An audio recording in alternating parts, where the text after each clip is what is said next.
Tá an chlórólaíochta agus éideachais glób ag éirí ar chuoine óga ar fud na tíre survéine a dhéanamh ar an n-aibhneacha áitiúla mar chud dá bhachtas éiceachórais na n-aibhneacha.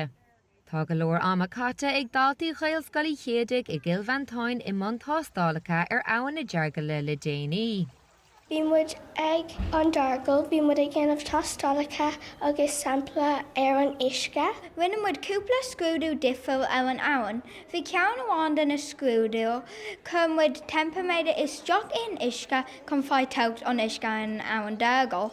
Tá an pH an bhá, tá an uisce an slán túil agus tá an teacht 10 Celsius.